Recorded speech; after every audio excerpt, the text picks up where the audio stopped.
Rob? Coach talked yesterday about their defense and all the different things they'd like to do. What did you see from the film, and what are you looking for from them? They're a really good coach team. They play hard, play physical, fast, run to the ball.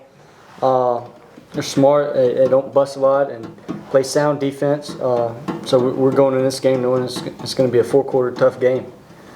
So, Chad? Thanks. We talked about explosives yesterday. Just how important is that to this offense, getting those explosive plays? oh, for sure, it's extremely important. Moving the sticks, and then now we hit it explosive. We can change the tempo, whether it's going really, really fast or huddling and try to get them in a bad situation, misaligned and stuff like that. So it's very important in what we do. Haynes, the coach talked about kind of just the mood, obviously, in practices. What have you seen from the players? Looks like everybody's locked in and focused on this game, not taking this opponent lightly, but just your thoughts, just on how practice has been going, obviously, in preparation for this matchup. I mean, like he said, I feel like everybody's locked in. Having a couple of good practices this week, and the big message of this week is trying to bring our own juice. Create our own juice, come out with high energy and effort, and running to the ball and chasing it and stuff like that. Alex?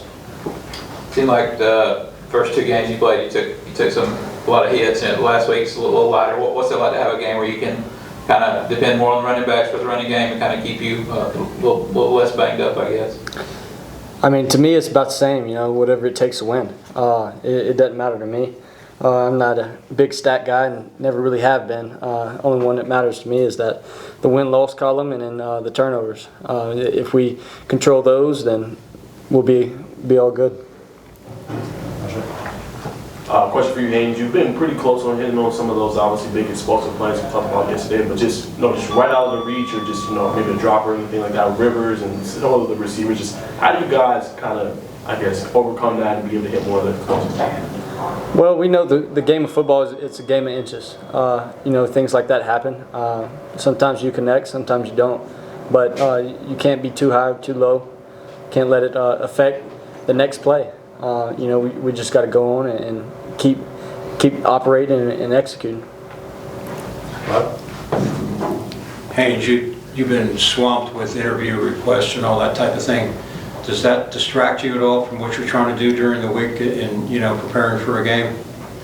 Honestly, not too bad.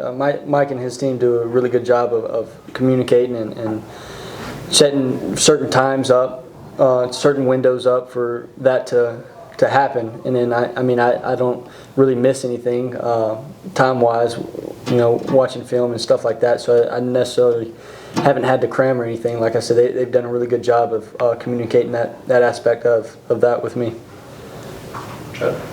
Obviously a couple of years ago, but probably seems like 30 years ago to play the game up there. Just how far have you come since then? How far has this program and this team come since that game at Wake in 23? I mean, it's came a long ways. Just even like our identity. That first year we were almost, we thought we had it, but we were still trying to find it necessarily. But even that game, it was a tough, fought-out game, four-quarter game. We knew that they're going to play really, really good on defense. I haven't seen a whole lot of their offense. Don't study them, but this team has matured a whole lot, and just to see that change from year one to now year three. Alex? Coach Key talked yesterday about kind of craving this kind of environment Georgia Tech's in now, being in big spots, and a lot of, like you said, media requests, interviews. He talked about pressure being a privilege. Just talk about that kind of being in those big spots. This program, kind of how far that's come in the last couple of years. I mean, pressure is definitely a privilege. This is what we wanted. This is what we wanted as a team, and this is also kind of what comes with it. So I feel like we prepared enough to handle these situations, and we can't just let up and okay, we arrive. We're ranked now. We're playing good. We're 4-0, stuff like that. Like we gotta still press the issue and do what we're supposed to do, because that's our standard.